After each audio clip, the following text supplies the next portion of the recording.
আমি আসলে একটু খুলেমেলেই বলতে চাই। প্রথমে আল্লাহ তাআলা দরবারে লাখ কোটি শুকরিয়া যে এত বড় একটা ঘটনার তারা রাতের আধারে করেছে। আমার বাসায় সিসি ক্যামেরা ছিল না। সেখান থেকে মানে সমুদ্রের মধ্য থেকে আসামিদেরকে উঠিয়ে নিয়ে আসা।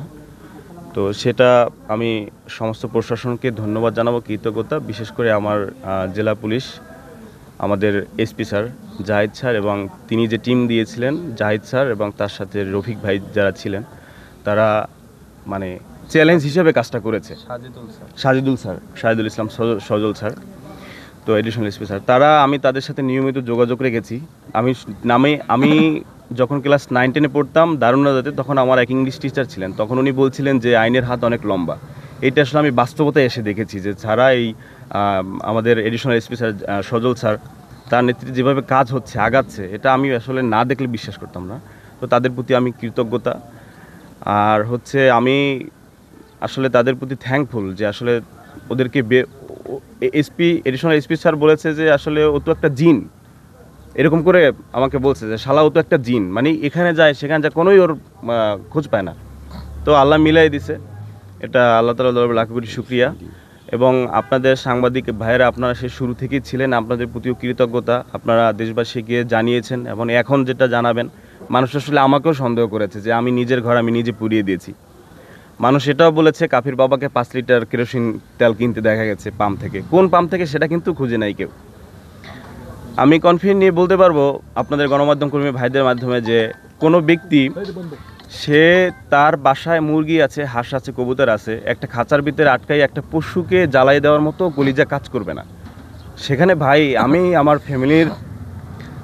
ফ্যামিলির শুধু আমি বাইরে ছিলাম। আমার বাবা মা ভাই ভাবি, আমি একটা ভুল মেসেজ দিয়েছিলাম যে আমার ভাতিজির বয়স 4 বছর, এরকম একটা ভুল। ওর জাস্ট 1 মাস কতদিন জানো, তারা সবাই ভিতরে ছিল। এবং আপনারা পুলিশ এসপি স্যারের কাছ থেকে আপনারা শুনেছেন যে আমার ঘরের বাইরের দরজা লাগানো ছিল।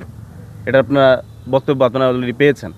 আমার ফুল ফ্যামিলিকে মারার প্ল্যান ছিল এবং যারা ছিল তারা জয় বাংলা ক্যাম্পেইন করত, ছাত্রলীগের লোক। এবং তাদের ভাষ্যমতে আপনারা হয়তো স্যারের মুখ থেকে শুনেছেন, তারা বলেছে কাফি ধানমন্ডি 32 পোড়াইছে, যার জন্য তার ঘরবাড়ি পুড়িয়ে দেওয়া হয়েছে।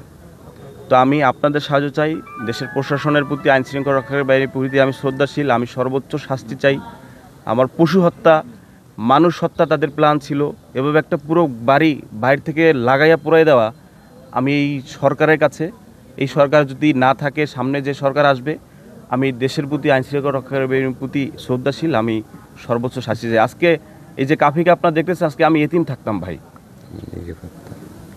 আমার নিরাপত্তার জন্য আমি দেশের আইন শৃঙ্খলা রক্ষাকারী বাহিনীর প্রতি আমাদের আবেদন থাকবে, দোষীদেরকে যাতে সর্বোচ্চ শাস্তি দেওয়া হয়। এবং এটা তো দিনের মতো পরিষ্কার, আপনারা দেখেছেন আমি জুলাই আগস্ট আন্দোলন বরিশাল বিশ্ববিদ্যালয়ের সামনে থেকে, ফ্রন্টে থেকে আন্দোলন করেছি। সর্বশেষ আমি ধানমন্ডি 32-এ ছিলাম। আসামিরা কিন্তু বলেছে যে কাফি ধানমন্ডি জ্বালাইছে, যার জন্য জ্বালিয়ে দেওয়া হয়েছে। ওকে, কারো কোনো প্রশ্ন?